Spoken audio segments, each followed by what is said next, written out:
तो गेम की शुरुआत में हम अपने आप को एज फेंग यू एक अपार्टमेंट के लिविंग रूम में पाते हैं, जहां हमें किचन से फेंग यू की वाइफ ली फेंग की आवाज सुनाई देती है। ली यू से कहती है कि आज उनकी डॉटर मेशिन के स्कूल से कॉल आया था कि मेशिन इंजर्ड हो गई है। ली ये ऐड करती है कि बच्चों को ऐसी चोट लगती रहती है, इसलिए यू स्कूल के प्रिंसिपल को ना डांटे। इसी बीच ली उससे पूछती है कि मेशिन कहाँ है, और उसके ऐसा कहते ही घर का एटमॉस्फेयर बदल जाता है और हम यू को ट्रेम्बल करते हुए देखते हैं। यहीं स्क्रीन ब्लैकआउट होता है और हम फिर से अपने आप को उसी लिविंग रूम में पाते हैं, जहां इस बार सिर्फ अंधेरा था। सामने रखे टेबल पे हमें मेशिन द्वारा बनाई गई ड्राइंग दिखती है, जिसमें एक हैप्पी फैमिली बनी हुई थी। खैर, अपार्टमेंट के बाहर निकलते ही हम एक कॉरिडोर में आते हैं which leads us to door, जिसपे रेड पेपर में रैबिट बना हुआ था। ऐसे animal symbol lunar new year में बनाए जाते हैं, जहां हर एनिमल एक डिफरेंट ईयर को रिप्रेजेंट करता है। Coming back to the game, door के थ्रू हम सेम अपार्टमेंट में एंटर करते हैं, जहां लिविंग रूम में यू की फैमिली पिक्चर्स लगी हुई थी और इन पिक्चर्स में से यू का फेस फेड हो चुका था। घर को एक्सप्लोर करते हुए हम एक डोर में एंटर करते हैं, जो हमें कॉरिडोर में ले जाता है, जहां एक लेडी की स्पिरिट हमें हॉन्ट करती है और ये स्पिरिट ली की तरह अपीयर हो रही थी। एनीवेज, इस स्पिरिट से बचते हुए हम घर के मेन डोर के पास आते हैं, जहां अब डोर पे मंकी बना हुआ था and the year was 1980।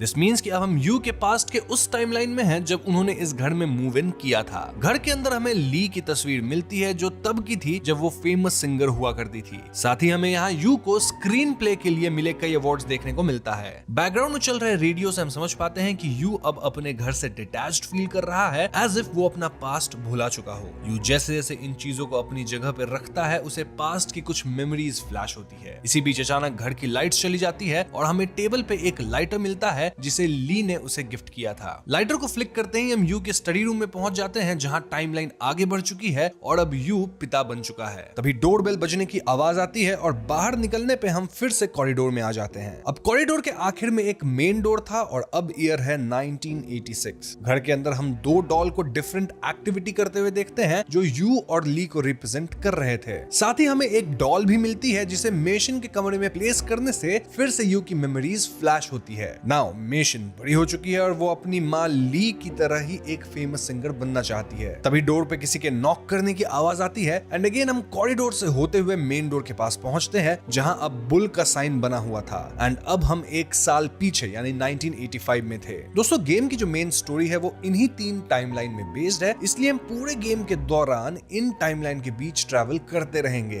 Anyways, घर पे हमें मेशिन के स्कूल से भेजा गया एक लेटर मिलता है, जिसमें मेशिन के इलनेस की बात की गई थी। कैसी इलनेस? वेल, उसे ब्रीदिंग डिफिकल्टीज हो रही थी, जिसके लिए उसे फर्दर चेकअप के लिए एडवाइस किया गया था। मेशिन के रूम से हमें रोने की आवाज आती है एंड उसके रूम के डोर पर एक साइन लगा होता है, जिसमें रूम में एंटर करने से पहले हाथ धोने की बात कही गई थी। यू जैसे ही हैंड वॉश करता है, उसे अपने हाथों में ब्लड स्टेन दिखाई देता है, जिसे देख वो अग्रेसिवली अपना हाथ धोने लगता है, लेकिन थोड़ी देर में सब नॉर्मल हो जाता है। अब यू के हाथों में किसका खून था, ये तो हमें गेम में आगे पता चलेगा। खैर, जैसे ही हम मेशिन के रूम में एंटर करते हैं, हम अपने आप को हॉस्पिटल में पाते हैं, जहां मेशिन का ट्रीटमेंट चल रहा था, जिससे वो पेन में थी। यू उसे पेन में देख नहीं पाता एंड डिसाइड करता है कि वो हॉस्पिटल में ट्रीटमेंट नहीं कराएगा एंड वो ली से कहता है कि उसके पास दूसरा रास्ता है मेशिन को ठीक करने का। यहाँ हमें मेशिन की मेडिकल रिपोर्ट मिलती है, जिसमें उसके सारे टेस्ट रिजल्ट नॉर्मल थे, जिससे डॉक्टर्स इसे मिस्टीरियस इलनेस का नाम दे रहे थे। मूविंग ऑन, हमें घर पे मेशिन के एक्सरे रिपोर्ट की पीसेस मिलती हैं, जिन्हें एक साथ जोड़ने पे उस पे खून से कुछ लिखा हुआ अपीयर होता है। तभी यू के मेंटोर ह्यू नामक एक लेडी का फोन आता है, जो उसे मिलने बुलाती है, एज उसके पास मेशिन को ठीक करने का एक रास्ता है। फोन कॉल के बाद जब हम कॉरिडोर के थ्रू वॉक करते हैं, तो हमें वहां मेशिन को रिजेंबल करते हुए कुछ लाइट पार्टिकल्स दिखाई देती है, जो काइंड ऑफ सैड अपीयर हो रहे थे।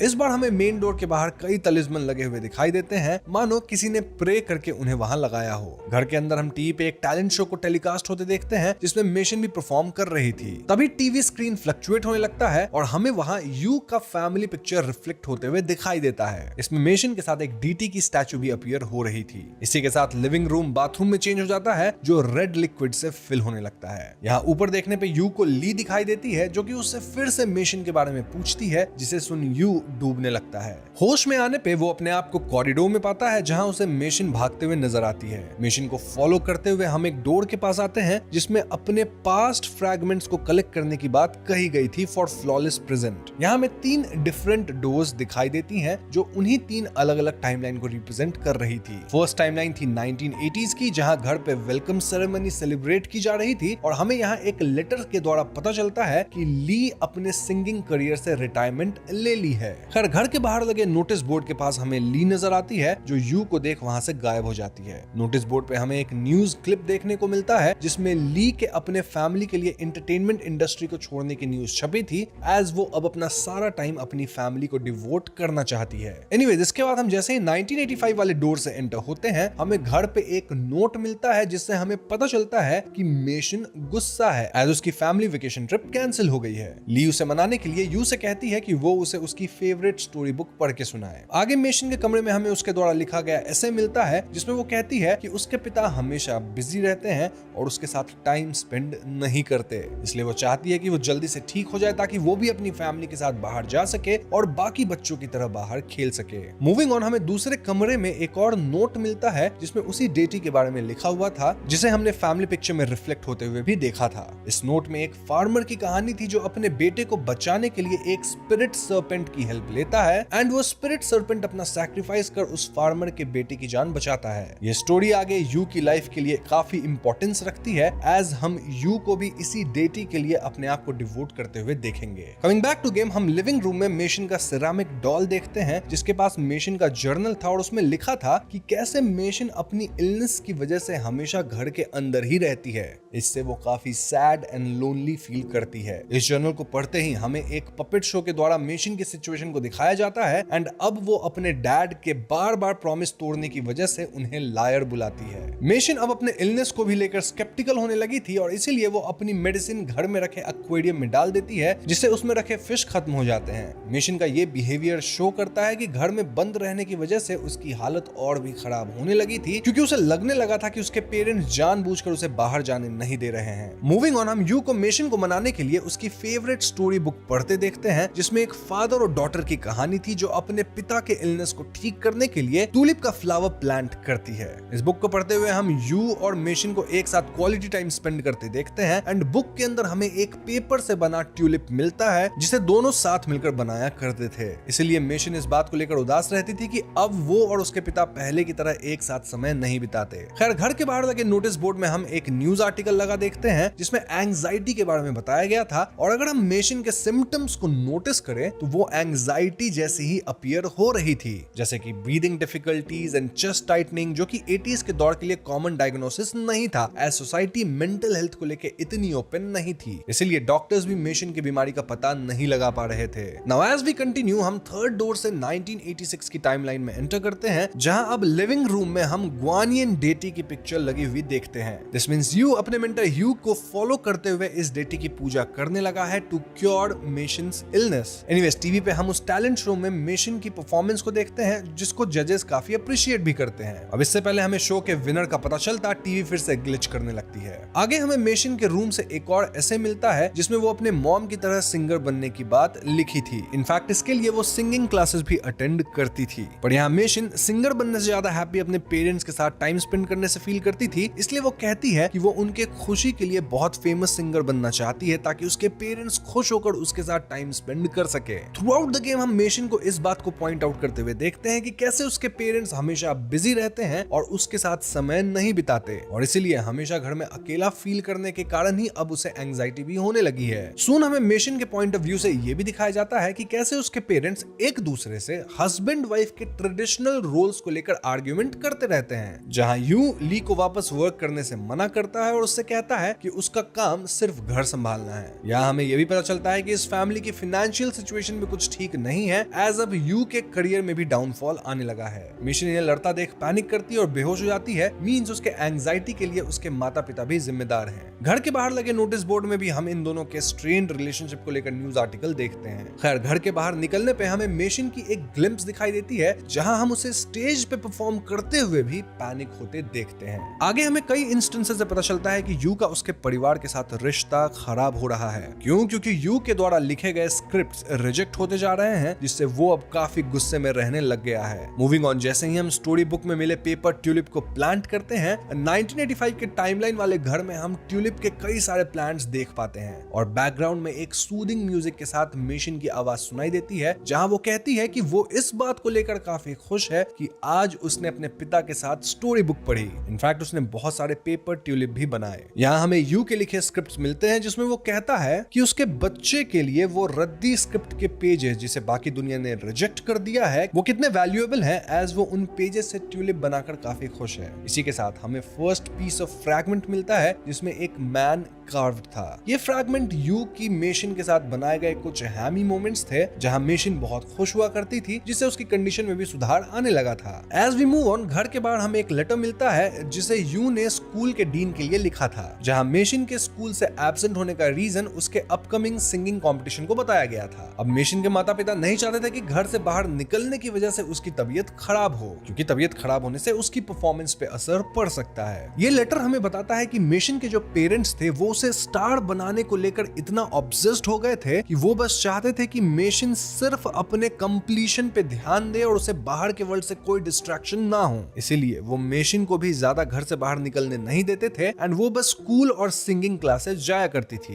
इनफैक्ट स्कूल में भी अब काफी बंकिंग होने लगा था, जो कि हम लेटर से समझ सकते हैं। इसलिए हम मेशिन को बार बार ये बात कहते हुए देखते हैं कि उसे बाहर जाना है, बाकी बच्चों की तरह खेलना है और अपने पेरेंट्स के साथ टाइम स्पेंड करना है, जो वो कंपटीशन के प्रेशर में नहीं कर पा रही है। इसी वजह से मेशिन को एंजाइटी भी होने लगी है, जिसे उसके माता पिता समझ नहीं पा रहे हैं। Now as we move on, हम वाइन पॉट से भरे घर में एंटर करते हैं, जहां हमें पता चलता है कि मेशिन की तबीयत और भी खराब होती जा रही है और अब उसके पिता उसे अपने साथ मेंटर ह्यू के पास ले जाते हैं, जो उसकी मॉम को बिल्कुल भी पसंद नहीं था। खैर, घर पे हम बड़ा सा सांप देखते हैं जो वाइन से फिल्ड एक रूम की ओर जा रहा था। इस रूम में एंटर करते ही यू को ऊपर मेशिन की शैडो दिखाई देती है, जिसे यू की शैडो इसी वाइन रूम के अंदर धकेल देती है। उसके ऐसा करते सीन शिफ्ट होकर किचन में आता है, जहां रखे वाइन पॉट से हमें सेकंड पीस ऑफ फ्रैगमेंट मिलता है जिसमें एक वुमेन कार्व्ड थी और साथ में हमें एक स्क्रिप्ट मिलती है जिसमें एक हैप्पी फैमिली का मेंशन था, जहां माँ अपने बच्चे को उनके ओल्ड हो जाने पे उनका ख्याल रखने की बात कहती है। स्क्रिप्ट के लास्ट में एक नोट भी लिखा हुआ था जिसमें पेरेंट्स द्वारा बच्चों की परवरिश को एज इन्वेस्टमेंट की तरह बताया गया था, ताकि वो ओल्ड एज में उनकी रिस्पॉन्सिबिलिटी ले सके। ये नोट मेशिन के पेरेंट्स की मेंटालिटी को शो करता है, जहां वो मेशिन को स्टार बनाना एज इन्वेस्टमेंट समझ रहे थे ताकि फ्यूचर में मेशिन उनका ख्याल रख सके। एनीवेज, लिविंग रूम में हम टीवी पे उसी टैलेंट शो की विनर अनाउंस होते हुए देखते हैं, जहां मेशिन अपने अपोनेंट से केवल 1 पॉइंट से पीछे थी। और आगे हमें मेशिन की सीक्रेट हाइड आउट मिलती है, जो कि अलमीरा के अंदर थी। मेशिन इसे अपना सेफ प्लेस कहती थी, जहां वो बिना किसी जजमेंट के जैसा चाहे गा सकती थी, एज उसे स्टेज पे नर्वसनेस फील होता था। यहाँ हमें लास्ट फ्रैगमेंट पीस मिलता है जिसमें एक चाइल्ड कार्व्ड था। जैसे ही हम इन तीनों पीसेस को लेकर उस पास्ट फ्रैगमेंट वाले डोर की तरफ आगे बढ़ते हैं, कॉरिडोर में ली की घोस्टली अपीयरेंस यू को हॉन्ट करने लग जाती है। ली से बचते हुए हम एलिवेटर में जाते हैं, जहां हमें रेडियो में चल रहे ली के इंटरव्यू से पता चलता है कि ली वापस इंडस्ट्री ज्वाइन कर ली है और वो होस्ट के पूछने में बताती है कि यू को उसका काम करना पसंद नहीं है, लेकिन उनकी फाइनेंशियल सिचुएशन ठीक ना होने के बावजूद भी यू किसी रिलीजियस मेंटर यू को लार्ज डोनेशंस दिया करता है। ली आगे कहती है कि उसके हस्बैंड को यह लगता है कि ली भी पजेस्ड है और उनके साथ जो भी हो रहा है वो उनके किए सिन की सजा है, इसीलिए ली को भी डेटी ग्वानिन की पूजा करनी चाहिए। अब ये इंटरव्यू डिपिक्ट करता है कि यू अब मेंटर ह्यू को ब्लाइंडली फॉलो करने लग गया था और वो उनके जैसे सुपरस्टिशियस चीजों में बिलीव करना शुरू कर दिया था। लेकिन फिर भी ली कहती है कि वो अपनी फैमिली को इन सब चीजों से बाहर निकालेगी, जिसके लिए उसे पैसों की जरूरत है, एंड दैट इज व्हाई वो वापस इंडस्ट्री ज्वाइन कर रही है। इनफैक्ट इनफ पैसा जमा करते ही वो उन्हें उस घर से दूर ले जाएगी, ताकि वो फिर से एक खुशहाल परिवार की तरह रह सकें। इसी के साथ हम ली को घर छोड़कर जाते हुए देखते हैं, जिससे मेशिन अब और भी अकेला फील करने लगी थी और उसकी कंडीशन और भी बिगड़ती जा रही थी। डॉक्टर्स भी उसे साइकियाट्रिस्ट के पास ले जाने के लिए कहते हैं, जिसे सुन यू गुस्सा हो जाता है और कहता है कि उनकी बेटी पागल नहीं है। दैट शोज कि यू के लिए मेंटल इलनेस टैबू सब्जेक्ट थी, जिसे वो अपनी फैमिली पे एक स्टिग्मा की तरह देखता था। इसी बीच यू को मेंटर ह्यू का कॉल आता है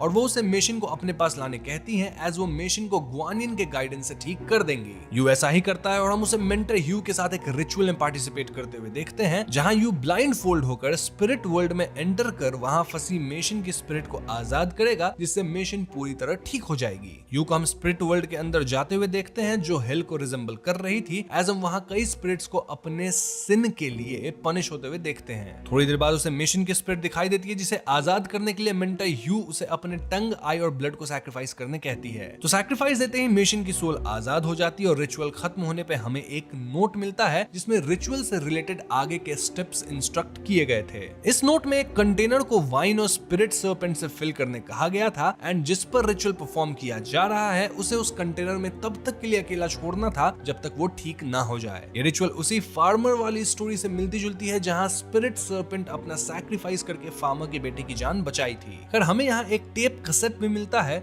जिसमें कई ऐसे लोगों के टेस्टिमोनियल थे जिन्होंने मेंटर ह्यू से हेल्प ली थी और वो अब उन्हें फ्रॉड बुला रहे थे, एज वो सिर्फ पैसों के लिए लोगों को स्कैम कर रही है। ये बात जल्द ही ह्यू को भी समझ आने वाली थी। जैसे ही वो मेंटर ह्यू के कहने पे ये वाइन रिचुअल परफॉर्म करना शुरू करता है तो थोड़े दिन बाद मेंटर ह्यू उसके कॉल को रिसीव करना बंद कर देती है। लेकिन जब तक ये बात ह्यू समझ पाता बहुत देर हो चुकी थी, एज उसने मेंटर ह्यू के इंस्ट्रक्शन फॉलो करते हुए अपने बाथरूम के बाथटब को एज कंटेनर यूज किया था और उसमें मेशिन को 7 दिन के लिए अकेला छोड़ दिया था, जिससे मेशिन नहीं बच पाई। अब यहाँ हमें गेम में मेशिन के खत्म होने की बात डायरेक्टली कहीं भी नहीं बताई गई है, लेकिन जैसे ह्यू बाथरूम का डोर ओपन करता है वहां से ब्राइट व्हाइट लाइट बाहर आ रही थी एंड आगे बढ़ने पे हमें वहां कई पेपर ट्यूलिप्स मिलते हैं और साथ ही मेशिन की आवाज हम सुन पाते हैं जहां वो कहती है कि उसकी तबीयत और भी खराब होती जा रही है, इसलिए उसके पिता उसे मेंटर ह्यू के पास ले जाना चाहते हैं। लेकिन मेशिन को पता है कि उसकी तबीयत कैसे ठीक हो सकती है, एज वो जब अपने पिता द्वारा सिखाए हुए पेपर ट्यूलिप बनाती है तो उसे बेहतर फील होता है और अगर वो भी स्टोरी बुक में दिखाए गए ट्यूलिप फील्ड की तरह बहुत सारे ट्यूलिप बना लेगी तो उसकी भी तबीयत बिल्कुल ठीक हो जाएगी। यहाँ मेशिन इस बात से उदास भी थी कि अब उसके पिता उसके साथ ट्यूलिप नहीं बनाते हैं एंड वो अब दिन भर बस प्रे करने में ही बिजी रहते हैं। मेशिन फिर से अपने फैमिली के साथ होने की विश मांगती है ताकि वो पहले की तरह एक फैमिली की तरह रह सके। लास्ट सीन में हम मेशिन को खुश होकर प्लेग्राउंड में खेलते हुए देखते हैं एंड वो ह्यू को वहां आता देख अपने साथ घर चलने के लिए कहती है। 14 नवंबर 1995 की रात को बीजिंग के आसपास के इलाके में काफी बारिश हो रही थी और ऐसे में फूजी चैन हाइडेन डिस्ट्रिक्ट के एक छोटे से बस स्टेशन पे अपने बस का इंतजार कर रहे थे। फूजी को फ्रैग्रेंट हिल की तरफ जाना था और कुछ ही मिनटों में इस रास्ते पे जाने वाली आखिरी बस 375 यानी कि 375 आने वाली थी। फूजी इस काली रात में अकेला बस स्टॉप पे खड़ा था कि तभी वहां एक बूढ़ा व्यक्ति आता है जो कि शायद बस नंबर 375 में ही सफर करने वाला था।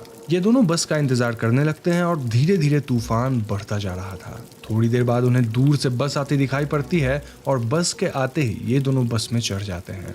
बस के अंदर कोई भी पैसेंजर नहीं था और ये कोई हैरानी वाली बात नहीं थी क्योंकि इस आंधी वाले रात में कौन ही सफर करना चाहेगा। फूजी फौरन ड्राइवर के बगल वाले सीट पे बैठ जाता है और फूजी के ही बगल में वो बूढ़ा इंसान भी बैठ जाता है।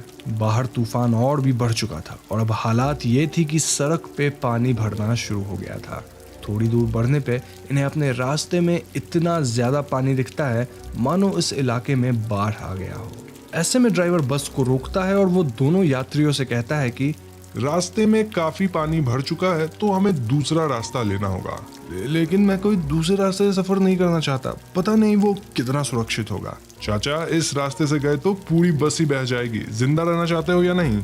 अरे तो वापस भी तो चल सकते हैं, क्या जरूरत है अनजान रास्ते पे चलने की। Sir if you don't mind, मेरे लिए ये जरूरी है कि मैं फ्रैग्रेंट हिल्स पहुंचूं, तो अगर ड्राइवर साहब बोल रहे हैं कि उन्हें रास्ता पता है तो इसमें दिक्कत क्या है? लेकिन बेटा, हम दूसरे रास्ते से ही जा रहे हैं। आपको नहीं चलना तो आप यहीं उतर सकते हैं।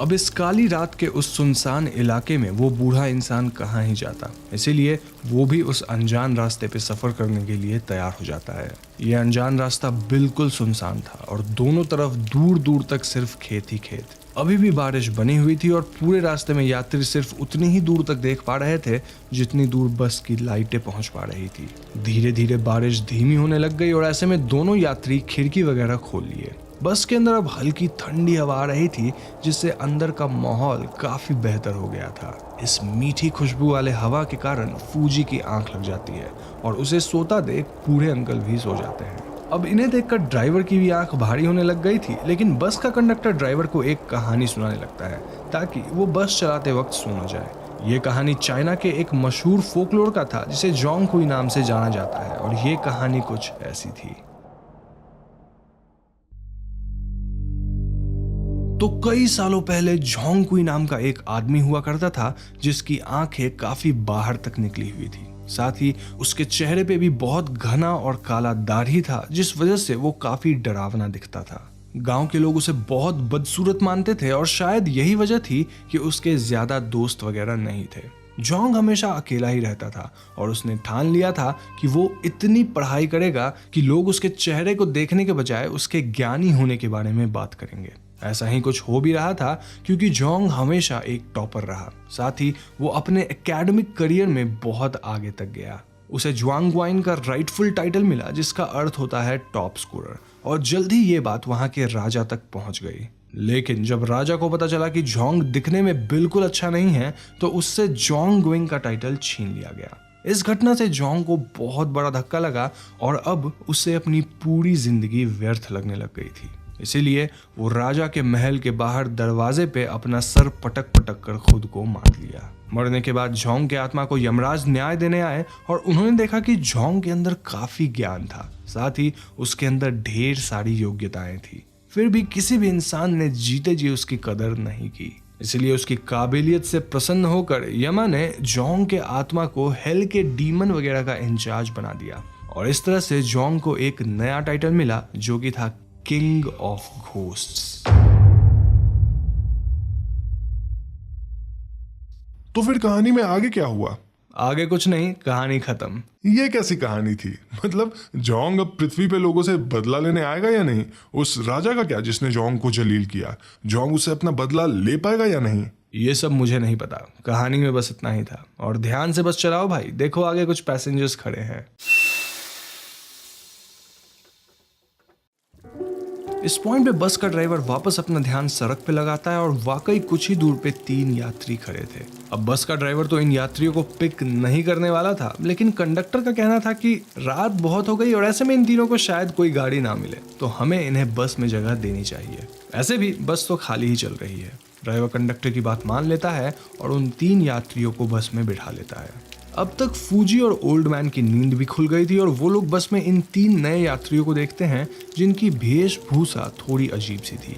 ये तीनों किंग डायनेस्टी के समय के कपड़े पहने हुए थे, जहां इनके रोब्स काफी लंबे लंबे थे, और इनमें से एक बंदा काफी लंबा चौड़ा था जिसके बाल काफी घने काले और लंबे थे। ये बंदा बाकी दोनों का मास्टर जैसा दिख रहा था क्योंकि बाकी 2 लोग इसे कंधे पे लटका कर बस के अंदर लेकर आते हैं। यहाँ खास बात यह थी कि इस बंदे की आंखें थोड़ी ज्यादा ही निकली हुई थी। वो तीनों पीछे वाली सीट पर सर झुकाकर बैठ जाते हैं। वो कुछ भी नहीं बोल रहे थे और वो इतना स्थिर बैठे थे मानो वो मूर्तियां हों।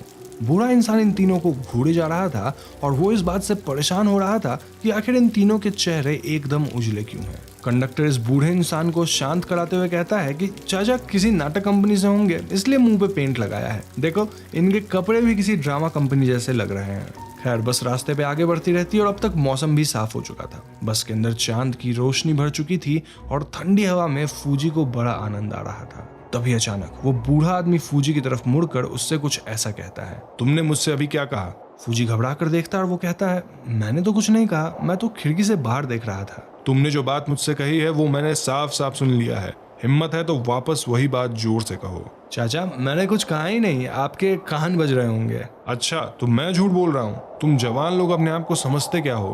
तुम्हें मुझसे माफी मांगनी होगी। चाचा आप खामोखा बात का बतंगर बना रहे हो। चलो मैं एवे ही आपको सॉरी बोल देता हूँ। सॉरी। आप खुश? ऐसे सॉरी बोलोगे? बेशरम। अब जब तक फूजी कुछ समझ पाता उस बूढ़े इंसान ने उसे एक तमाचा जड़ दिया था। फूजी भी आग बबूला हो गया और वो बूढ़े इंसान पे चिल्लाना शुरू कर दिया। इन दोनों के झगड़े को देखकर बस कंडक्टर इन दोनों के पास आया और ऐसे में ये बूढ़े व्यक्ति ने कहा कि वो यहीं बस से उतर के फूजी को पुलिस स्टेशन लेके जाएगा। ये सुनकर बस कंडक्टर इन दोनों को बस से उतार कर चला जाता है और ऐसे में ये दोनों सुनसान सड़क पे बस एक दूसरे को गुस्से में घूरे जा रहे थे। फूजी पूछता है कि आखिर उस बूढ़े इंसान ने ये सब नाटक क्यों किया। इसके कारण अब वो दोनों किसी अनजान सड़क पे हैं और आसपास तो कोई पुलिस स्टेशन भी नहीं है। वो बूढ़ा इंसान मुस्कुराते हुए कहता है कि बेटा तुम्हें मेरा शुक्रिया अदा करना चाहिए क्योंकि अभी अभी मैंने तुम्हारी जान बचाई।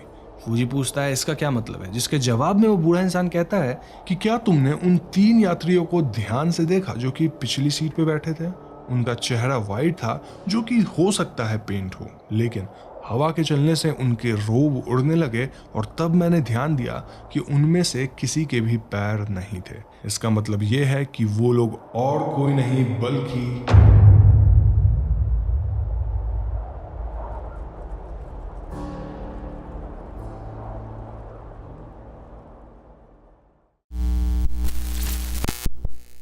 नवंबर की रात को गायब हुआ बस नंबर 375 आखिरकार एक रिजर्वॉयर में गिरा हुआ मिला। बस के अंदर कुल 5 मृत शरीर थे, जिनमें से एक शरीर ड्राइवर का था, एक कंडक्टर का, लेकिन बाकी 3 शरीर को पहचानना नहीं जा सका। यहाँ आश्चर्य वाली बात यह है कि बाकी के 3 शरीर सड़े हुए थे, यानी कि ये बहुत पुराने बॉडीज हो सकते हैं। बस अपनी डेस्टिनेशन फ्रैग्रेंट हिल से तकरीबन 60 मील दूर रिजर्वॉयर में पाई गई, और यह आश्चर्य की बात इसलिए है क्योंकि बस के टैंक में इतनी ईंधन थी ही नहीं। टैंक को खोलने पे पुलिस को अंदर खून भरा मिला, और इस पूरे वारदात को समझना एकदम नामुमकिन सा लग रहा है। तो मूवी की शुरुआत साल 2008 से होती है, जहां हम एक ही स्कूल में पढ़ने वाली 2 स्टूडेंट ली और शू को देखते हैं।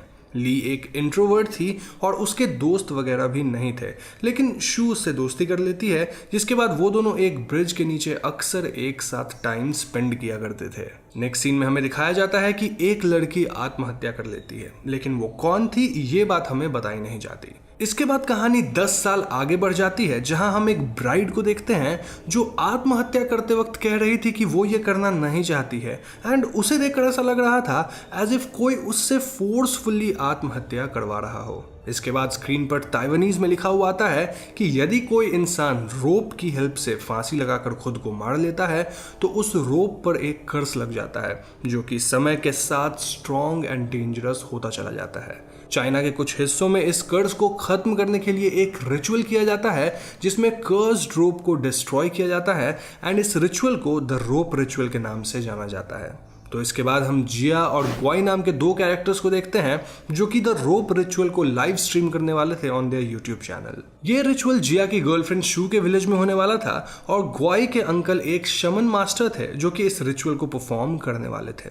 रिचुअल उसी ब्राइड के लिए परफॉर्म किया जा रहा था जिसे हमने थोड़ी देर पहले आत्महत्या करते हुए देखा था। रिचुअल को परफॉर्म करने के लिए जिस पेड़ पर आत्महत्या किया गया था उसका थोड़ा सा हिस्सा कट कर लिया जाता है, एंड देन उसे उसी रोप के साथ एक बैग में सील कर दिया जाता है।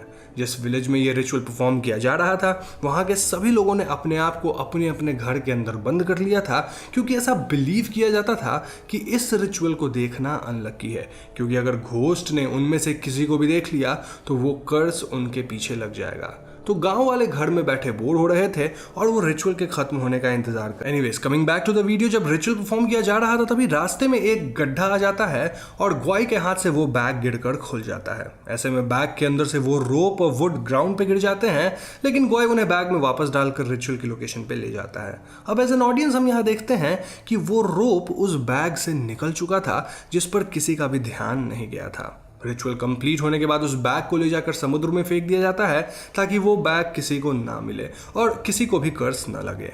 इसके बाद हम देखते हैं कि यहाँ जिया की गर्लफ्रेंड शू आ गई थी, क्योंकि जिया घर पे ही कैमरा की बैटरी भूल गया था, इसलिए वो बैटरीज यहाँ देने आई थी। अब जिया का काम ऑलमोस्ट खत्म होने वाला था, इसलिए वो अपनी गर्लफ्रेंड को यहीं वेट करने के लिए कहता है और वो सामान पैक करने चला जाता है। ऐसे में शू अकेली खड़ी थी और उसे ऐसा फील होता है एज इफ कोई उसे आवाज लगा रहा हो।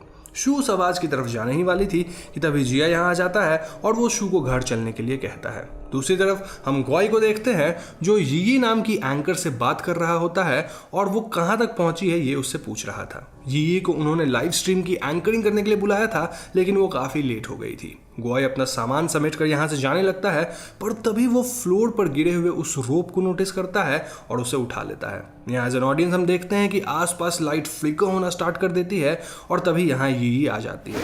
अब क्योंकि काफी लेट हो चुकी थी, इसलिए ग्वाई यी को अपने मास्टर अंकल के कॉटेज में रुकने के लिए बोलता है, एंड इसके बाद वो उस रिचुअल सामग्री को समुद्र में फेंक कर अपने घर चला जाता है। यहाँ यी कॉटेज में सोशल मीडिया पे लाइव स्ट्रीम कर रही होती है कि तभी उसे वॉशरूम में किसी के रोने की आवाज आने लगती है। वॉशरूम के पास जाकर यी देखती है कि मेन डोर के नीचे से ब्लड फ्लो कर रहा था, जिसे देखकर यी बहुत डर जाती है और वो अपना सारा सामान लेकर यहाँ से बाहर भागने लगती है। वो मेन डोर ओपन करने ही वाली थी कि तभी उसके सर पे कोई अटैक करके उसे गिरा देता है, जिसके बाद हम देखते हैं कि यी एक रोप से लटक कर खुद को मार ली थी और साथ ही इस रूम में हमें किसी की घोस्टली प्रेजेंस फील होती है। नेक्स्ट मॉर्निंग ग्वाई के मास्टर अंकल यहाँ आते हैं और वो यी की डेड बॉडी को हैंग करते हुए देखते हैं। ऐसे हालातों में पुलिस को यहाँ बुलाया जाता है और साथ ही ग्वाई और जिया भी यहाँ आते हैं। ग्वाई जिया को बताता है कि उसके अंकल ने बताया है कि यी मरने से पहले पजेस हो गई थी। जिया ग्वाई से कहता है कि उन्हें क्राइम सीन की वीडियो शूट करके अपने यूट्यूब चैनल पर अपलोड कर देना चाहिए, क्योंकि उन्होंने कल ही रोप रिचुअल की वीडियो अपलोड की थी एंड इस वीडियो से लोगों में हाइप हो जाएगा कि ये कर्स रियल है। ग्वाई जिया की बात मान जाता है, लेकिन दोस्तों पुलिस की टाइट सिक्योरिटी में वो लोग क्राइम सीन पर दिन में तो शूट नहीं कर सकते थे और इसीलिए उन दोनों को रात में छिपकर वहां शूट करना होगा। तो रात को वो लोग कॉटेज में पहुंचते हैं जहां ग्वाई रिकॉर्ड करना स्टार्ट कर देता है और इसी दौरान जिया को यहाँ पर यी की एक ओल्ड फोटोग्राफ मिलती है जो कि उसकी और उसके स्कूल फ्रेंड्स की थी। तभी पुलिस यहाँ आ जाती है, जिसके परिणाम अनुसार जिया और ग्वाई को यहाँ से भागना पड़ता है। दूसरी तरफ हम शू को अपने घर में अकेला देखते हैं जहां वो एक डरावना सपना देखकर अचानक उठ जाती है और उसे अपने बेसमेंट से कुछ नॉइज आने लगती है। बेसमेंट में जाकर देखने पर उसे अपने पुराने सामान में से एक डायरी मिलता है, जिसे देखकर उसे याद आता है कि 10 साल पहले वो स्कूल में हुआ करती थी और ये डायरी भी उसी टाइम की है। जिया ग्वाई शू के घर आ जाते हैं जहां जिया शू को यी के पास से मिली फोटो दिखाता है। शू इस फोटो में दिख रही तीनों लड़कियों को पहचान जाती है और हमें पता चलता है कि 10 साल पहले इस फोटो में दिख रही सभी लड़कियां और शू एक ही क्लास में पढ़ा करती थी। फोटो में दिख रही तीनों लड़कियों में से 2 की डेथ हो चुकी थी, जिसमें पहली वो ब्राइड थी जिसे हमने आत्महत्या करते हुए देखा था और दूसरी थी यी। बची हुई तीसरी लड़की का नाम किम था। शू जिया को बताता है कि ये तीनों लड़कियां उसकी फ्रेंड ली को स्कूल टाइम पे बहुत बुली किया करती थी, जिसके बाद ली ने एक दिन हैंग करके खुद को मार लिया था। यानी कि स्टार्टिंग के सीन में हमने जिसे मरते देखा था वो और कोई नहीं बल्कि ली थी। जिया बताता है कि इसका मतलब है कि ली की स्पिरिट ही रिवेंज लेने के लिए ये मर्डर्स कर रही है और अगर ऐसा है तो अब वो तीसरी लड़की किम को मारेगी, इसलिए उन्हें किम को खोज कर उसकी हेल्प करनी चाहिए। नाउ जिया शू से उन सभी लड़कियों के बारे में और भी डिटेल्स याद करने के लिए कहने लगता है, लेकिन शू जिया से नाराज हो जाती है क्योंकि वो ये सारी इन्वेस्टिगेशंस केवल अपने YouTube चैनल पे अपलोड करने के लिए कर रहा था in order to make profit out of it. उन दोनों के बीच कहासुनी हो जाती है और शू अपने आप को अपने रूम में लॉक कर लेती है। नाउ रात को शू काफी अजीब बिहेव करने लगती है और जिया उसके नेक पे एक अजीब सा स्कार भी नोटिस करता है। ग्वाई शू को देखकर समझ जाता है कि वो पजेस हो चुकी है और वो जिया से कहता है कि उसे शू को अपने मास्टर अंकल के पास ले जाना होगा। अब मास्टर को शू को तुरंत ठीक कर लेते हैं और वो बताते हैं कि शू पर भी एक कर्स लग गया है। ये कर्स ज्यादा स्ट्रांग नहीं था इसलिए वो इसे ठीक कर पाए, लेकिन इस कर्स को पूरी तरह से खत्म करने के लिए उन्हें रोप रिचुअल परफॉर्म करना होगा और पता लगाना होगा कि आखिर वो स्पिरिट चाहती क्या है जिसने शू को पजेस किया था। जिया कहता है कि उन्हें उस तीसरी लड़की का पता लगाना होगा जिससे वो जान पाएंगे कि आखिर इस कर्स की शुरुआत कहां से हुई। खैर अगले सीन में हम शू को उसी ब्रिज के नीचे देखते हैं जहां वो और ली स्कूल डेज में साथ टाइम स्पेंड किया करते थे। यहाँ वो ली से रिलेटेड हर फोटोग्राफ और सामान को जला देती है और इन सब को पानी में बहा देती है। वहीं दूसरी तरफ हम किम को ग्वाई के मास्टर अंकल के पास आते हुए देखते हैं जहां वो उनसे अपने सेफ्टी के लिए एक एम्यूलेट लेने आई थी, क्योंकि ली की स्पिरिट शायद किम को भी परेशान करने लग गई थी। ग्वाई किम को यहाँ देख लेता है और वो उसका पीछा करके उसके घर का एड्रेस पता कर लेता है।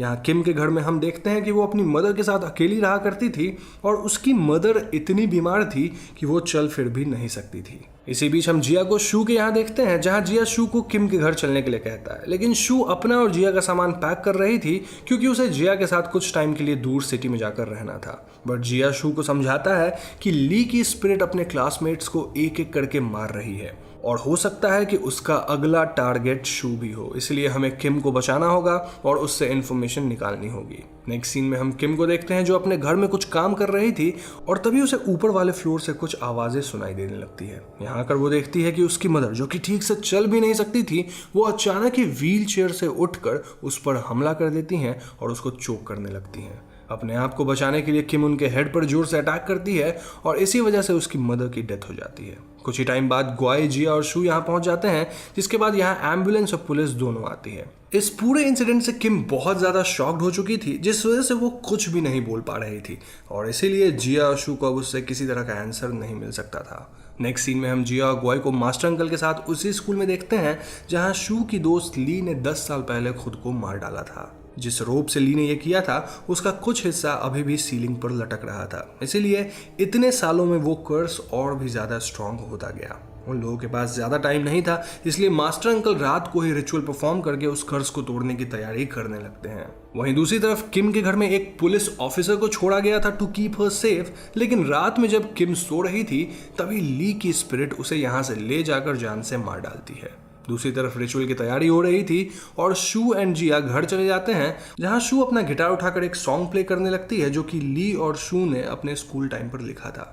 जिया शू से पूछता है कि आज तक उसने ली के बारे में उसे कुछ क्यों नहीं बताया और तभी शू रोना स्टार्ट कर देती है और घर की सारी लाइट्स कट हो जाती हैं। जिया मेन स्विच चेक करने बेसमेंट में जाता है तो वहां उसे शू की एक पुरानी डायरी मिलती है। जिया इस डायरी को पढ़ता है और यहाँ हमें पता चलता है कि ली शू के ट्यूशन टीचर के असिस्टेंट को पसंद करती थी और वो बंदा और कोई नहीं बल्कि जिया ही था। जी हाँ दोस्तों, अब ली ने शू की हेल्प से एक वीडियो रिकॉर्ड किया था जिसमें उसने शू में होने वाली प्रॉम नाइट के लिए जिया से चलने की रिक्वेस्ट की थी। ली वो वीडियो रिकॉर्ड करके एक सीडी बना लेती है और शू को दे देती है ताकि वो इस सीडी को जिया को दे दे। अब शू वो सीडी लेके जिया के पास जा रही होती है, लेकिन जिया के पास जाते वक्त वो फिसल कर गिर जाती है और उसके पैर में चोट लग जाती है। जिया शू की हेल्प करता है और अब शू को भी जिया पसंद आने लग गया था। ऐसे में शू वो सीडी जिया को नहीं देती और वापस आकर ली से झूठ बोल देती है कि उसने वो सीडी जिया को दे दी। इसके बाद शू जिया के नाम से एक फेक लेटर लिखती है जिसमें शी रोट कि जिया किसी और को पसंद करता है, इसलिए वो ली के साथ प्रॉम नाइट पर नहीं जा सकता। इस लेटर को पढ़कर ली बहुत ज़्यादा डिप्रेस हो जाती है और वो ऐसा बिलीव करने लगती है कि वो शू की तरह ब्यूटीफुल नहीं है, इसलिए कोई भी उसे पसंद नहीं करता। इसके बाद ली का ये लेटर गलती से शू के हाथ से ली के बुलीज के हाथ लग जाता है, जो कि वो फोटो वाली तीनों लड़कियां थी। वो लोग ली का मजाक उड़ाती हैं और उसे और भी बुली करने लगती हैं। इस इंसिडेंट के बाद ली शू पे कभी ट्रस्ट नहीं कर पाती और वो उसे बात करना बंद कर देती है। इसके बाद हम प्रॉम नाइट का सीन देखते हैं जहां किम और उसकी फ्रेंड्स ली को बहुत बुली कर रही थी एंड किम अपने नेल से ली का फेस स्क्रैच करके उसका फेस बिगाड़ देती है ताकि उसे प्रॉम डांस के लिए कोई पार्टनर ना मिले। ली इस बात से हर्ट तो थी ही, बट जब वो पार्टी में शू को जिया के साथ देखती है तब उसके दुख की कोई सीमा नहीं रहती और इसके बाद ही वो खुद को मार ली थी। नाउ कमिंग टू प्रेजेंट, जिया को बेसमेंट में शू दिखाई देती है जो कि ली की तरह बिहेव कर रही थी और यहाँ जिया समझ जाता है कि ली ने शू को पजेस कर लिया था। जिया जल्दी से शू को स्कूल लेकर जाता है जहां वो रोप रिचुअल परफॉर्म होने वाला था। रिचुअल स्टार्ट होते ही ली की स्पिरिट शू को फिजिकली हार्म करने लगती है और अचानक यहाँ की पावर कट हो जाती है। जैसे ही जिया फोन के टॉर्च को ऑन करता है, ली की स्पिरिट शू को खींचकर यहाँ से ले जाती है और वो मास्टर अंकल का गला घोटने लगती है ताकि वो रिचुअल कंप्लीट ना कर सके। मास्टर अंकल गॉय को उस रोप को जला देने के लिए कहते हैं, बट ली की स्पिरिट उसे भी अटैक करके रोप से दूर कर देती है। जिया मौका पाकर रोप उठा लेता है और उसे आग में फेंक देता है। शू को अब ली के साथ बिताए हुए मोमेंट्स याद आने लगते हैं और वो ली के स्पिरिट से अपोलोजाइज करने लगती है। रोप के साथ साथ हम ली की स्पिरिट को भी जलते हुए देखते हैं, जिसके बाद सब कुछ शांत हो जाता है और शू फ्लोर पर गिर जाती है। तो इन घटनाओं के बाद किम के विलेज में भी रोप रिचुअल किया जाता है जिसमें उस रोप को पानी में फेंक दिया जाता है जिससे किम खुद को मारी थी। एंड यहाँ दूसरी तरफ जिया शू को लेकर सिटी की तरफ चल देता है। कार में जिया शू से कहता है कि वो रेस्ट कर सकती है जब तक कि वो लोग सिटी ना पहुंच जाए, बट शू रिप्लाइज कि वो बहुत रेस्ट कर चुकी है और अब उसे और रेस्ट नहीं करना। इसके बाद शू अपने मेकअप ग्लास में अपना चेहरा देखकर बहुत खुश नजर आती है, एज इफ वो अपने आप को पहली बार मिरर में देख रही हो। एंड ठीक इसी मोमेंट पर हम शू की रिफ्लेक्शन कार की ग्लास पर देखते हैं जहां हमें शू की जगह ली की फेस दिखाई देती है। जी हाँ दोस्तों, इसके बाद हम शू और जिया को उसी ब्रिज के पास टाइम स्पेंड करते हुए देखते हैं जहां ली और शू टाइम स्पेंड किया करते थे। पानी में हम एक रोप को फ्लोट करता हुआ देखते हैं। तो सबसे पहले हम नूरे ओना के बारे में बात करते हैं, जो कि नूरे और ओना वर्ड को कंबाइन करके बना है, जहां नूरे का मतलब होता है भीगी हुई और ओना का अर्थ है औरत, यानी कि पूरा मतलब देखा जाए तो भीगी हुई औरत। नाउ नूरे ओना एक जापानीज योकाई है विच सिंपली मीन्स डीमन, जो कि रिवर साइड एंड मोस्टली सी में पाई जाती है। लेजेंड्स की मानी जाती है दरअसल सी स्नेक का ही इवॉल्व्ड रूप है जो कि चेहरे से किसी फीमेल ह्यूमन की तरह रिजेंबल करती है। नाउ प्लीज इसे आप मरमेड से कंपेयर मत कीजिए, मरमेड का नीचे फिश जैसा होता है लेकिन यहाँ स्नेक जैसा है। खैर, माइथोलॉजिकल टेक्स्ट में नूरे-ओना को एक मॉन्स्टर्स बीइंग की तरह दिखाया गया है जो कि इतनी ताकतवर है कि वो अपने सामने आने वाले पेड़ों को भी क्रश कर सकती है और वो ह्यूमंस पे फीड करती है। नूरे-ओना अपने साथ एक लकड़ी का बंडल लेकर चलती है जो कि किसी छोटे बच्चे की तरह रिजेंबल करता है। इसके बाद नूरे-ओना अपने विक्टिम को ये बेबी होल्ड करने की रिक्वेस्ट करती है और जैसे ही विक्टिम इस चाइल्ड लाइक बंडल को होल्ड करता है तब उसे पता चलता है कि ये कोई बेबी नहीं है और अचानक ही ये बंडल बहुत ही ज्यादा हैवी हो जाता है, जिसके बाद विक्टिम भाग नहीं पाता। देन नूरे-ओना आसानी से उसका शिकार कर लेती है और अपने स्नेक लाइक टंग से उसका खून पी जाती है। नाउ नूरे-ओना की स्टोरी फोकलोर में माइथोलॉजी से थोड़ी सी अलग है, जहां ऐसा बताया जाता है कि दरअसल उशी-ओनी नाम का एक और सी डीमन है और वो नूरे-ओना के साथ मिलकर ह्यूमंस का शिकार करता है। फोकलोर के मुताबिक नूरे-ओना अपने विक्टिम को बंडल थमाती है और इसके बाद खुद कहीं गायब हो जाती है। अब एज वी नो कि वो बंडल विक्टिम से जुड़ जाता है क्योंकि बंडल बहुत भारी होता है और विक्टिम फंस जाता है। नाउ विक्टिम के फंसते ही उशी-ओनी अपीयर होता है और वो विक्टिम को खा जाता है। इचिगो प्रोविंस जिसे अब निगाता कहा जाता है और आइजू जिसे अब फुकुशिमा कहा जाता है, इन दोनों जगहों के बॉर्डर पर एक रिवर सिचुएटेड है जहां यंग लड़कों का एक समूह अपनी बोट से वुड्स कलेक्ट करने जा रहा था। इन दो बोट्स में से फर्स्ट ग्रुप की बोट रॉन्ग डायरेक्शन में बह गई और उन्होंने अपने सामने एक बहुत ही खूबसूरत लेडी को देखा जो कि नदी में ही अपने बाल धो रही थी। लेकिन तभी अचानक उन लोगों ने चिल्लाना शुरू कर दिया और बहुत तेजी से बोट को दूसरे डायरेक्शन में रो करना शुरू किया। थोड़ी देर बाद फर्स्ट ग्रुप सेकंड ग्रुप के पास पहुंचा और उनकी ऐसी हालत देखकर सेकंड ग्रुप ने पूछा कि उन्होंने रिवर के अदर साइड पे ऐसा क्या देख लिया कि उनकी इतनी हालत खराब हो गई है। क्या उन्होंने वहां कोई बड़ा एनाकोंडा जैसा सांप वगैरह देख लिया? तो ऐसे में फर्स्ट ग्रुप बताता है कि नहीं, उन्होंने सांप नहीं देखा है बल्कि उन्होंने एक नूरेओना को देख लिया है। जी हाँ, अब ऑब्वियसली सेकंड ग्रुप के लोग ये बात सुनकर हंसने लगते हैं और उसके बाद वो डिसाइड करते हैं कि वो रिवर की अदर साइड पे जाकर वहां इन्वेस्टिगेट करेंगे।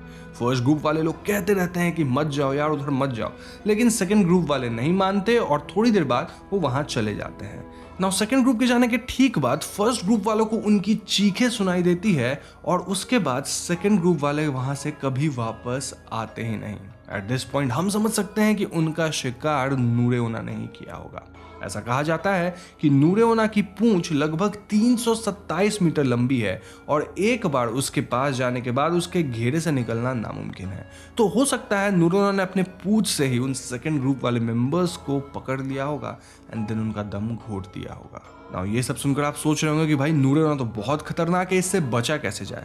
लेकिन इससे बचने का एक बहुत ही सिंपल सा तरीका बताया गया है। ऐसा कहा जाता है कि जब भी कोई लेडी आपको अपना बेबी कैरी करने के लिए दे तो आप पहले ग्लव पहन ले। इस तरह से बेबी आपसे डायरेक्ट कांटेक्ट में नहीं आएगा, जिसके बाद अगर उशिओनी अटैक करने आता भी है तो आप उस बंडल को अपने ग्लव के समेत फेंक सकते हैं क्योंकि वो आपके बॉडी से अटैच होकर आपको फंसाया नहीं रहेगा। अब ये लोग काफी स्लो होते हैं तो आप तेजी से भाग सकते हैं, अपनी जान बचा सकते हैं। अगर आपको याद हो तो फर्स्ट ग्रुप भी रो करके वहां से भाग पाई थी। तो है ना काफी आसान तरीका। वैसे ये अर्बन लेजेंड्स ही हैं और इन कहानियों में सच्चाई ना के बराबर होती है। ऐसी ही एक दिलचस्प कहानी है बरगद का पेड़, जिसे आप कुकू एफएम पे सुन सकते हैं। और ये कहानी दो लड़कों की है जो कि इस मायावी पेड़ के जाल में फंस जाते हैं। तो क्या वो इस पेड़ से बच पाएंगे और क्या वो अपने पूरे गांव को इस मायावी पेड़ से बचा पाएंगे?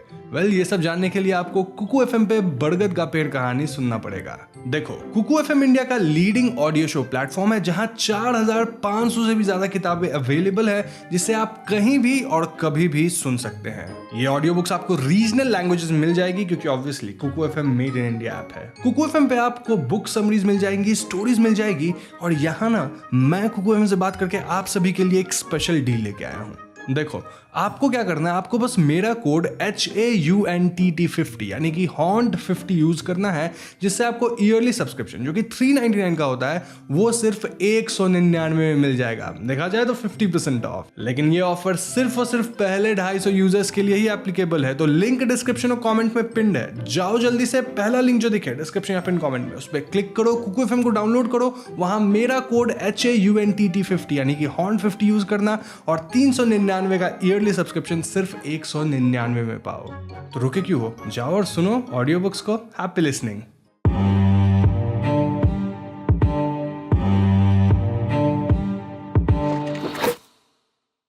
हारियोनागो एक ऐसी योकाई और डीमन है जो कि रात के समय शिकोकू के आसपास के रोड्स पर अपीयर होती है। अंधेरे में हारियोनागो किसी नॉर्मल औरत की तरह अपीयर होती है, लेकिन अगर आप ध्यान दें तो आप क्लियरली देख पाएंगे कि हारियोनागो के बाल के लटों से ढेर सारे शार्क हुक्स लटक रहे होते हैं। अब जब तक आप ये बात नोटिस करेंगे तब तक काफी देर हो चुकी होगी और हारियोनागो आपको अपना शिकार बना चुकी होगी। हारियोनागो सड़कों पर रात के समय घूमती है ताकि वो अपने विक्टिम्स को ढूंढ सके और उसके विक्टिम्स जनरली यंग और सिंगल मेन ही होते हैं क्योंकि उनको अट्रैक्ट करना ज्यादा इजी होता है। एक बार अपना सूटेबल विक्टिम मिल जाने के बाद हारियोनागो अपने विक्टिम की तरफ शर्माते हुए एक स्माइल पास करती है और जैसे ही विक्टिम भी बदले में स्माइल पास करता है, हारियोनागो पलक झपकते ही अपने बालों से उस पर अटैक कर देती है जो कि उसके स्किन को चीरते हुए आर पार हो जाते हैं। अब हारियोनागो पहले तो अपने विक्टिम के अनगिनत टुकड़े करती है जिसके बाद वो उन्हें खा जाती है। ऐसा कहा जाता है कि even the strongest man on earth उसके बालों के ग्रिप से नहीं बच सकता। Now this makes us wonder कि हारियोनागो से बचने का कोई तो तरीका होगा। वेल, ऐसा कहा जाता है कि हारियोनागो से एक ही सिचुएशन में बचा जा सकता है, अगर आप बहुत तेज दौड़ सकते हैं। जी हाँ, अगर आप भाग कर अपने आप को किसी स्ट्रॉन्ग डोर वाले घर या बिल्डिंग में बंद कर लेते हैं तो हरियाणा को दरवाजा पे ही अटैक करती रह जाएगी और सुबह होते ही वो अपने आप गायब हो जाएगी। एक और तरीका ये है कि आप हरियाणा को कंप्लीटली इग्नोर करके चलते रहें तो उस केस में वो आप पे अटैक नहीं करेगी। देखा जाए तो इन दोनों अर्बन लेजेंड की एक ही कमजोरी कि वो बहुत तेजी से भाग नहीं सकते। तो अगर आप तेजी से तैर सकते हैं, रो कर सकते हैं या भाग सकते हैं तो आप अर्बन लेजेंड से सेफ हैं। नाउ हरियाणा के लेजेंड से जुड़ी एक स्ट्रेंज बात यह है कि दरअसल ये legend young boys and single main के लिए ही बनाई गई थी। जी हाँ, दरअसल ये लेजेंड बस एक कहानी है जिसे जापानीज वुमेन ने फैलाया था ताकि young boys and single main किसी स्ट्रेंज लड़की को रोड पे पिक न करे। I know it's quite strange but trust me when I से कि हमारा तीसरा और आखिरी अर्बन लेजेंड इससे भी ज्यादा स्ट्रेंज है।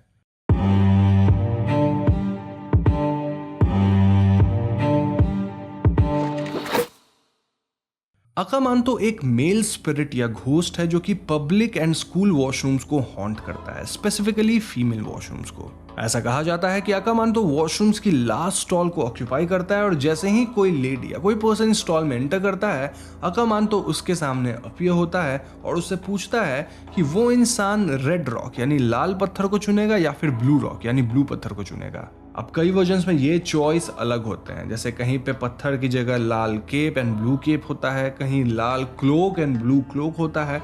हाँ, लेकिन कलर हमेशा सेम ही रहेगा। खैर, अगर वो आदमी या औरत लाल कलर को चूज करती है करता है तो अकामांतो उसकी स्पाइन को बॉडी से खींचकर बाहर निकाल लेता है और उस पर्सन को अपने ही खून में डूबकर मरने के लिए छोड़ देता है। वहीं दूसरी तरफ अगर वो इंसान ब्लू कलर चूज करता या करती है तो अकामांतो उसकी बॉडी को किसी कपड़े की तरह निचोड़ देता है, इंश्योरिंग कि उस इंसान के अंदर खून का एक भी कतरा ना बचा हो।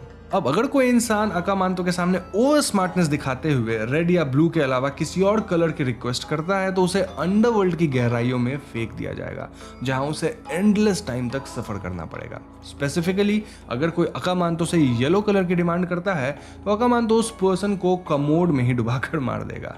अब अकामांतो से बचने के दो सिंपल तरीके बताए गए हैं, जिनमें से पहला है कि जब अकामांतो आपसे दोनों कलर में से चूज करने बोले तो आप उसे सिंपली इग्नोर कर दें, और दूसरा तरीका यह है कि आप उसके क्वेश्चन के रिप्लाई में कहें दोनों में से कोई कलर नहीं चाहिए। नाउ ऑल्दो ये अर्बन लेजेंड काफी strange and to a point funny भी है, येट इसका cultural background over the years इतना स्ट्रांग हो गया है कि पॉपुलर कल्चर में भी इसे स्पेशल जगह मिल गई है। हम एक जंगल का सीन देखते हैं जहां कई लोग मिलकर साइमन और कैरी को ढूंढ रहे थे। इस सर्च पार्टी में दो डॉग्स भी थे जो कि एक केव के अंदर जाते हैं और वहां छोटे पूल में जमा हुआ पानी पी लेते हैं। पानी पीने के बाद ये दोनों डॉग एक दूसरे को अजीब तरह से देखने लगते हैं। इनफैक्ट उस रात ये दोनों डॉग एक दूसरे में फ्यूज होने लग गए थे। जी हाँ दोस्तों, ऐसा लग रहा था मानो ये डॉग एक दूसरे से जुड़ के एक सिंगल एंटिटी बन गए हों, और यहीं पे सीन कट होता है। नेक्स्ट सीन में हम एक कपल से मिलते हैं जिनका नाम है मिली एंड टिम। ये दोनों एक दूसरे के साथ काफी टाइम से हैं, ऑल्दो इनकी शादी नहीं हुई है। टिम एक एस्पायरिंग म्यूजिशियन है जिसे रॉक स्टार बनना है, लेकिन इस ड्रीम के पीछे भागते भागते वो 35 साल का हो चुका है और फिलहाल उसके पास कोई ढंग का काम नहीं है। वहीं मिली एक टीचर है और उसकी जॉब काफी स्टेबल है। ये दोनों अपने घर पे एक पार्टी रखे होते हैं क्योंकि दोनों टाउन से मूव होके कंट्री साइड जा रहे थे, जहां मिली को एलिमेंट्री स्कूल में नई जॉब मिल गई थी। अब मूव होने का रीजन सिर्फ नया जॉब ही नहीं था, क्योंकि जॉब तो एनी हाउ मिली के पास टाउन में भी था। रादर रीजन ये था कि कुछ टाइम से टिम इमोशनली और फिजिकली डिस्टेंट हो गया था फ्रॉम मिली। ये तब हुआ जब टिम के पेरेंट्स इस दुनिया को छोड़ के चले गए, और क्योंकि मिली और टिम को अपने प्यार को फिर से पहले जैसा करना था तो ये दोनों टाउन छोड़ के कंट्री साइड जाने का डिसीजन लिए थे। तो इनके जाने के फेयरवेल पार्टी के दौरान मिली यहाँ टिम को सबके सामने प्रपोज करती है, लेकिन टिम हाँ बोलने से पहले काफी हिचकिचाता है। हालांकि टिम हाँ बोल देता है, लेकिन उसकी हेजिटेशन बहुत ज्यादा एम्बैरेसिंग थी, नॉट जस्ट फॉर मिली बल्कि जो लोग पार्टी में आए थे उनके लिए भी। अब उस रात टिम को एक अजीब नाइट में आता है जहां वो एक वियर्ड सी लेडी को देखता है। अब ये नाइट में टिम को क्यों आया ये आपको एक्सप्लेनेशन में आगे पता चलेगा। खैर, अगले सीन में हम मिली और टिम को टाउन छोड़ के कंट्री साइड आते देखते हैं, और यहाँ ये लोग जंगल के पास वाले घर में रहने वाले थे। अब दोस्तों, ये वही गांव या जंगल का एरिया है जिसे हमने मूवी के पहले सीन में देखा था। I mean, जहां साइमन और कैरी को सब ढूंढ रहे थे और कुत्ते आपस में जुड़ गए थे पानी पीने के बाद। एनीवेज, टिम और मिली इस नए घर में सेटल होते हैं और यहाँ टिम को कुछ गंदी सी स्मेल आती है। ढूंढने पे उसे कुछ चूहे सीलिंग में मिलते हैं जो कि की अजीब तरह से जुड़े हुए थे और टिम इन्हें बाहर फेंकता है। अगले सीन में मिली नए स्कूल को ज्वाइन करती है और यहाँ उसकी एक सीनियर टीचर से दोस्ती होती है जिनका नाम जेमी मकेब था। जेमी उसी एरिया में रहते थे जहाँ मिली का नया घर था और जेमी बताते हैं कि इस एरिया में ट्रेकिंग के ढेर सारे अमेजिंग स्पॉट्स हैं। ऐसे में छुट्टी वाले दिन टिम और मिली ट्रेकिंग करने निकलते हैं, लेकिन तेज बारिश और तूफान की वजह से ये दोनों खो जाते हैं। तभी एकदम से टिम एक गड्ढे में गिर जाता है और नीचे एक बड़ा सा केव था। टिम को निकालने के चक्कर में मिली भी इस केव में गिर जाती है और ऐसे में तूफान रुकने तक ये केव के अंदर ही समय बिताने का सोचते हैं। इस केव में एक बड़ा सा बेल था और केव को देख के ऐसा लग रहा था मानो पहले यहाँ किसी तरह का कल्ट रहता होगा। इनफैक्ट इनके ट्रेकिंग वाले रूट पे इन्होंने इस तरह के डिफरेंट साइज वाली बेल्स को देखी थी। जो भी हो, ये दोनों केव में रेस्ट करते हैं, आग जलाते हैं और प्यास लगने पे वहाँ के एक छोटे पॉन्ड का पानी पीते हैं। अब दोस्तों, ये वही पॉन्ड है जिसे हमने फिल्म के शुरुआत में देखा था, जिसमें से 2 कुत्ते पानी पिए थे। टिम और मिली यहाँ आपस में बातें भी करते हैं, जिससे हमें टिम के ट्रॉमा के बारे में पता चलता है। बेसिकली जब टिम छोटा था तो एक बार उसके डैड ने उससे कहा कि तुम्हारे रूम से कुछ बहुत ही गंदी बदबू आ रही है, तो पता लगाओ कि ये गंदी स्मेल कहाँ से आ रही है। टिम को इस स्मेल का सोर्स नहीं पता लगा, लेकिन टिम के डैड उसके रूम में एक मरे हुए चूहे को ढूंढ निकाले। इससे पता चलता है कि टिम और उसके डैड काफी क्लोज थे और हाल ही में टिम के डैड खत्म हो गए। अब ये बात टिम को तब तक पता नहीं चली जब तक टिम अपने पेरेंट्स को विजिट करने उनके घर नहीं गया। तो हुआ ये था कि टिम के पिता जब खत्म हुए तो टिम की माँ का साइकोटिक ब्रेक डाउन हो गया था और वो अपने पति के मृत शरीर के साथ ही दिनों से जी रही थी, सो रही थी। ऐसे में जब टिम घर आया तो वो अपने पिता के शरीर को सड़ता हुआ पाया और उसकी माँ अजीब तरह से स्माइल कर रही थी। इस घटना के बाद उसकी माँ भी नहीं बची और टिम को जो एक नाइटमेयर आया था किसी औरत के स्माइल करने का, उसे उसकी माँ की नाइटमेयर्स आ रही थी। मतलब वो जो सीन देखा था वो। और यही वजह है दोस्तों कि अपने पेरेंट्स के गुजर जाने के बाद टिम थोड़ा सा मेंटली अनस्टेबल हो गया है और उसे सड़ने की गंदी स्मेल से बहुत प्रॉब्लम्स होती है। खैर, बातचीत करने के बाद टिम और मिली केव में ही सो जाते हैं और देर रात जैसे जैसे टिम सांस ले रहा था ऐसा प्रतीत हो रहा था मानो ये केव जीवित होकर उसके साथ सांस ले रही है। अब सुबह इनकी नींद खुलती और ये दोनों पाते हैं कि इनका एक पैर आपस में चिपक गया है। जी हाँ दोस्तों, इन्हें लगता है कि केव में कुछ चिपकने वाला पदार्थ होगा जिससे ऐसा हुआ है और ऐसे में दोनों बड़ी मुश्किल से अपने पैर को अलग करते हैं, जिसमें इनका स्किन भी डैमेज होता है। इसके बाद दोनों केव से निकल के घर वापस पहुंच जाते हैं। अब घर पे अचानक से टिम मिली की तरफ बहुत ज्यादा फिजिकली अट्रैक्ट होने लगता है, जबकि ये दोनों काफी समय से इंटीमेट नहीं हुए थे। ये बात मिली को अजीब लगती है और इसके बाद मिली टाउन में जाती है। वहीं टिम शावर में होता है जहां वो एकदम से ट्रांस में जाता है और जैसे जैसे मिली की गाड़ी टर्न हो रही थी वैसे ही टिम भी बाथरूम में इधर उधर हिल रहा था, एज इफ वो मिली से कनेक्टेड हो। किसी तरह टिम अपने होश में आता है और वो सीधे डॉक्टर के पास जाता है। डॉक्टर का कहना था कि टिम को शायद एंजाइटी अटैक आया होगा और ऐसे में वो उसे मसल रिलैक्स करने की टैबलेट्स देते हैं। बातों बातों में डॉक्टर ये भी बताते हैं कि इस टाउन में हाल ही में एक कपल ट्रेकिंग के दौरान गायब हो गए और उनका नाम था साइमन एंड केरी। घर आके टिम साइमन और केरी के बारे में गूगल करता है, उनके प्रोफाइल्स को स्टॉक करता है और टिम यहाँ पाता है कि वो दोनों भी उसी केव के पास ट्रेकिंग करने गए थे जहाँ टिम एंड मिली गए थे। एंड देन तो हम जानते ही हैं कि साइमन एंड केरी कभी मिले नहीं, वापस नहीं आए। खैर, अब उस रात टिम और मिली के घर जेमी मकेब आता है और तीनों साथ में खाते पीते हैं। बातों बातों में टिम और मिली के रिलेशनशिप्स की प्रॉब्लम्स बाहर आने लगती है, जैसे टिम करियर में कुछ नहीं कर रहा और वो ड्राइविंग तक नहीं जानता। वहीं टिम का कहना था कि मिली ही लाइफ की सारी डिसीजंस लेती है और टिम को ऐसा लगता है मानो वो मिली के साथ ट्रैप हो चुका है। इन बातों से माहौल थोड़ा अनकंफर्टेबल होने लग जाता है। स्टिल ये लोग बात बदल के ट्रेकिंग डिस्कशन करने लग जाते हैं कि कैसे टिम और मिली एक केव में फंस गए थे जो कि किसी कल्ट वाली जगह लग रही थी। ये सुन के जेमी बताता है कि काफी पहले उस जगह पे एक न्यू एज चर्च थी, लेकिन चर्च के मेंबर्स कम होने लग गए। फिर कुछ नेचुरल इवेंट्स के कारण चर्च टूट गया और अब वो एक अबैंडन्ड केव की तरह है। खैर, बातचीत के बाद जेमी वापस घर चला जाता है। उसके जाते टिम वापस से एकदम मिली की तरफ अट्रैक्ट होता है और उसे किस कर लेता है। किस के दौरान इनके होठ चिपक जाते हैं जिससे मिली को दर्द होता है और ऐसे में मिली भड़क जाती है। मिली का कहना था कि टिम महीनों से उसके साथ इंटीमेट नहीं हुआ है और अचानक वो एकदम इंटीमेट होता है जस्ट फॉर फ्यू सेकंड्स और वापस अपने शेल में चला जाता है। तो झगड़ा करके दोनों सोने जाते हैं और बीच रात मिली को लगता है एज इफ टिम उसका बाल खींच रहा है। वो लाइट जलाती है और पाती है कि टिम के मुंह के अंदर मिली के बाल थे। जी हाँ दोस्तों, ऐसा लग रहा था एज इफ टिम बाल को निगल रहा हो। मिली तुरंत अपने बाल टिम के मुंह से निकालती और इस घटना से दोनों शॉक्ड थे। टिम का कहना था कि उसे पता ही नहीं चला कि कब मिली का इतना सारा बाल उसके मुंह में आ गया था। एनीवेज, अगली सुबह मिली टिम को ट्रेन स्टेशन तक छोड़ती है क्योंकि टिम शहर जा रहा था to perform for a band. Millie Tim को ड्रॉप करके अपने स्कूल जाती है और मिली के जाते ही टिम वापस इस ट्रांस में जाके मिली की तरफ अट्रैक्ट होने लगता है। वो अपनी ट्रेन भी छोड़ देता है, देन चलते हुए सीधा मिली के स्कूल जाता है। मिली उसे स्कूल में देखती है और सीधा किड्स बाथरूम में लेके जाती है टू आस्क कि वो यहाँ क्यों आया है। टिम यहाँ बिना कुछ सुने मिली के साथ इंटीमेट होने लगता है और मिली भी रेजिस्ट नहीं कर पाती। आफ्टर देयर इंटीमेसी ये दोनों वापस चिपक के फंस चुके थे। जी हाँ दोस्तों, दोनों एक दूसरे से अलग ही नहीं हो पा रहे थे और तभी एक स्टूडेंट वॉशरूम में आता है। वो स्टॉल के अंदर आवाजें सुन के जेमी मखेब को बुला लेता है और जेमी के आने से पहले ये दोनों किसी तरह एक दूसरे से अलग होते हैं। जेमी मिली से पूछता है कि वो स्टूडेंट्स वॉशरूम में क्या कर रही है और मिली यहाँ कुछ स्टूपिड बहाने बना देती है। वहीं टिम बाथरूम स्टॉल में छिप गया था। जेमी मिली को स्टूडेंट्स वॉशरूम में दोबारा जाने से मना करता है, लेकिन जाते जाते जेमी को एहसास हो जाता है कि मिली के साथ बाथरूम में टिम भी था। अब इस घटना के बाद मिली टिम पे बहुत ज्यादा भड़क जाती है क्योंकि उसके इस हरकत से मिली की जॉब भी जा सकती थी और इनका घर मिली के पैसों से ही चलता है। स्कूल आवर्स के बाद मिली जेमी के घर जाती है ताकि वो आज वाली इवेंट्स के लिए सॉरी बोल सके। जेमी मिली को चिल करने कहता है एज वो उस बात को हल्के में ही लिया था। यहाँ मिली जेमी के सामने कहने लगती है कि कैसे वो टिम से डिस्टेंट हो चुकी है और उनकी रिलेशनशिप भी अब बहुत बुरे पड़ाव पे है। ये सुन के जेमी प्लेटो की एक थियरी बताता है कि कैसे पहले जब इंसान को बनाया गया था तो इंसान के पास 2 सर था, 4 हाथ थे और 4 पैर थे, लेकिन इंसानों का ये फॉर्म बहुत पावरफुल था जिससे ज्यूस डरने लगा। इसलिए इंसानों की पावर कम करने के लिए ज्यूस ने इंसानों को 2 भाग में बांट दिया, यानी 1 सर, 2 हाथ और 2 पैर के साथ। तो अब इंसान जिंदगी भर अपने दूसरे भाग को ढूंढते रहते हैं जो कि और कोई नहीं बल्कि इंसान का सोलमेट होता है। सो यस इट्स पॉसिबल कि मिली का सोलमेट शायद टिम है और दोनों मिलके बहुत पावरफुल हैं। जेमी यहाँ ये भी बताता है कि उसका भी हस्बैंड हुआ करता था लेकिन अब वो नहीं है। अब इन्हीं बातों के दौरान मिली नोटिस करती है कि टिम यहाँ जेमी के घर के बाहर आ चुका था और ऐसे में मिली तुरंत जेमी के घर से निकल लेती है। बाहर वो टिम पे फिर से भड़कती है, लेकिन टिम का कहना था कि वो अनयूजुअली मिली की तरफ तब से अट्रैक्ट होने लगा है जब से ये दोनों उस केव में फंसे थे। टिम के हिसाब से यहाँ कुछ तो गड़बड़ है, लेकिन मिली उसकी बात नहीं मान रही थी। अब उस रात टिम अपने लैपटॉप में साइमन और केरी के गायब होने वाली बात पे रिसर्च कर रहा था कि तभी उसके कमरे के बाहर मिली आती है। कमरे का दरवाजा बंद था तो ऐसे में मिली एकदम लेविटेट होकर टिम की तरफ खींचने लग गई थी। ऐसा लग रहा था मानो ये दोनों ऑपोजिट मैग्नेट से जो कि अट्रैक्ट हो रहे हैं। टिम थप्पड़ मार के मिली को होश में लाता है और मिली खुद भी शॉक में थी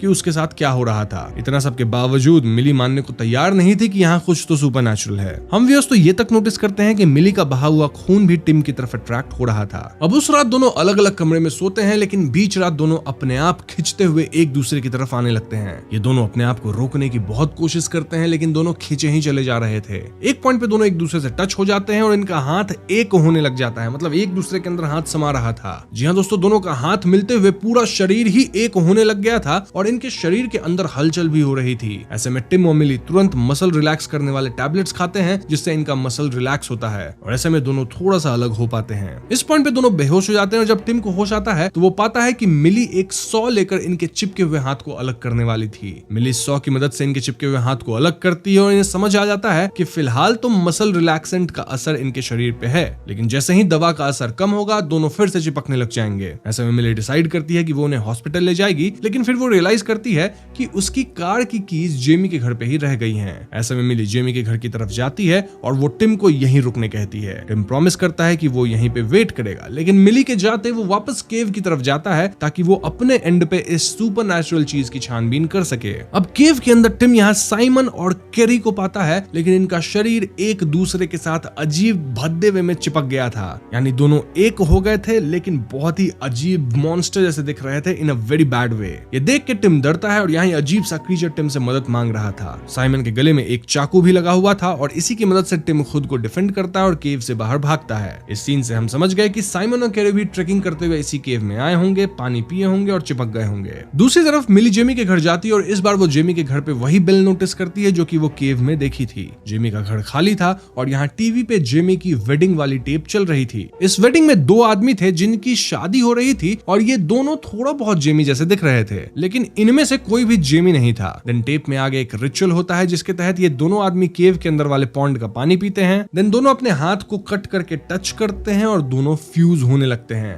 फ्यूजन के बाद दोनों एक इंसान बनते हैं जो कि और कोई नहीं बल्कि जेमी था। जी हाँ दोस्तों, तभी जेमी यहाँ आता है और वो मिली से कहने लगता है कि वो दोनों पूरा होने के बाद ज्यादा खुश हैं। इनफैक्ट जेमी यहाँ मिली से रिक्वेस्ट करता है कि वो टिम के साथ फ्यूजन कंप्लीट करे विद हर विल, वरना दोनों गंदे तरीके से फ्यूज हो जाएंगे जैसा शायद साइमन और केरी के साथ हुआ। जेमी यहाँ मिली के हाथ में अपनी अंगूठी से एक गहरा कट लगाता है, ठीक वैसा कट जैसा वीडियो में रिचुअल के दौरान उनके हाथ में लगाया गया था, लेकिन मिली यहाँ अपनी जान बचाकर भागती है। फाइनली मिली अपनी ड्राइव वे में आती है जहाँ टिम भी आ चुका था। ये दोनों एक दूसरे की तरफ खिंच रहे थे और ऐसे में टिम मिली को उस क्रीचर के बारे में बताता है जो उसने केव में देखा। टिम डिड्यूस करता है कि वो क्रीचर दोनों लोगों के फ्यूजन रेजिस्ट करने का रिजल्ट था, जिसमें साइमन हाफ मिड फ्यूजन ही खत्म हो गया था। टिम कहता है कि वो उनकी तरह नहीं बनना चाहता और मिली को बचाने के लिए वो खुद को खत्म कर लेगा ताकि इनका फ्यूजन ना हो। टिम यहाँ मिली को प्रपोज भी करता है, लेकिन तभी मिली बेहोश हो जाती है क्योंकि जेमी के कट से उसका बहुत सारा खून बह गया था। अब जब मिली को होश आता है तो वो पाती है कि टिम उसके हाथ के साथ फ्यूज होके उसे ब्लड फ्लो दिया, जिससे मिली की जान बची। इस पॉइंट पे ये दोनों अपनी किस्मत एक्सेप्ट करते हैं और फिर मिली के फेवरेट सॉन्ग पे फ्यूज होते हुए डांस करने लगते हैं। धीरे धीरे इनका पूरा शरीर ही एक दूसरे में सम्मिलित होने लगता है, एकदम अट्रैक्ट होते हुए, इवन आईज। ऐसा लग रहा था मानो दो लोग एक सिंगल बीइंग में फ्यूज होने वाले हैं। और यहीं पे सीन कट हो जाता है ना। उस वीकेंड मिली के पेरेंट्स विजिट करने आते हैं। वो टिम और मिली के घर का दरवाजे पे नॉक करते हैं और यहाँ इनके घर के बाहर भी अब केव जैसा बेल था। ना इनके लिए दरवाजा एक अनजान आदमी खोलता है जो कि क्लियरली टिम और मिली का एक नया सम्मिलित रूप था, यानी एक एंड्रोजीनस पर्सन जिसमें मेल और फीमेल दोनों के गुण थे।